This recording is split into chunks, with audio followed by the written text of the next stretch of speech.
We are not here today, unfortunately, because the facts have brought us here. We are here today because Donald Trump is exerting an influence campaign in Congress when he is no longer president of the United States.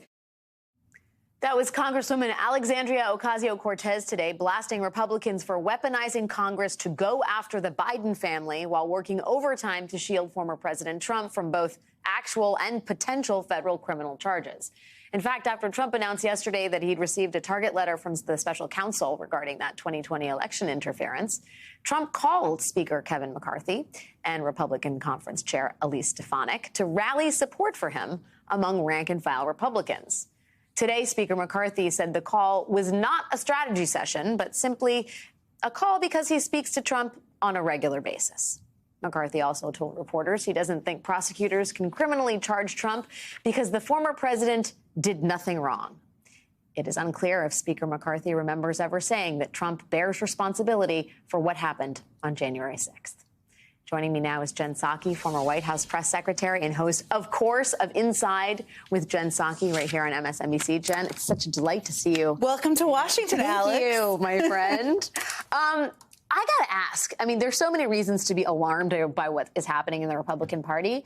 But on a scale of 1 to 10, how much does it concern you that Trump literally seems to be calling in favors to Republicans in Congress, and they seem thus far to be doing his bidding?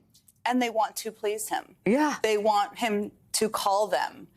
They want to be on his good side. Yeah, it's deeply concerning, Alex, to state the obvious. I mean, and I think if you look at the hearing today as evidence of this, right? They are so wrapped around an axle of how they're talking about the potential indictment of Donald Trump, which is worth repeating, yes, around not just an insurrection on our Capitol that they all work in every day, but also an effort to overturn the will of the American people they all represent. That is what is happening right now, or potentially happening, or could happen soon.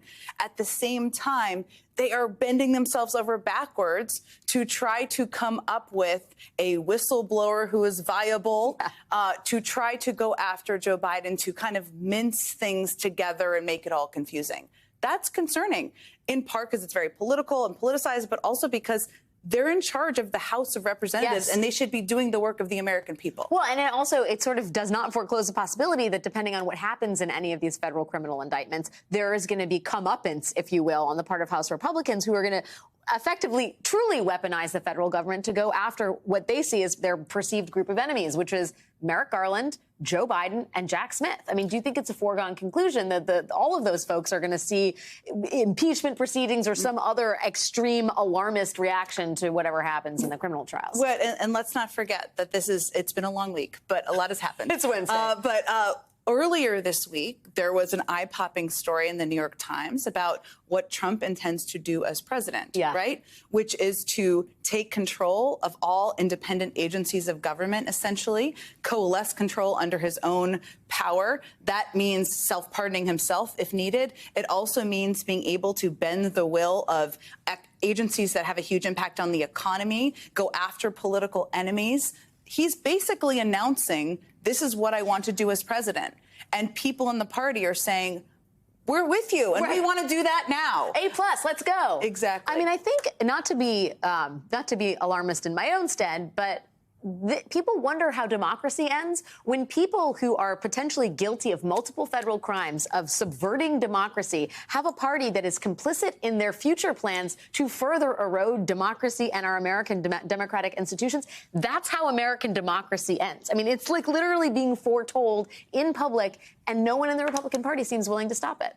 That's exactly right. And they're fearful of their own political futures. Yes. That's what this is about. If you were sitting here with Kevin McCarthy, I don't know him well, I will admit, I don't think he would say, if he were not on camera, that Donald Trump had nothing to do with January 6th or with overturning the will of the American people.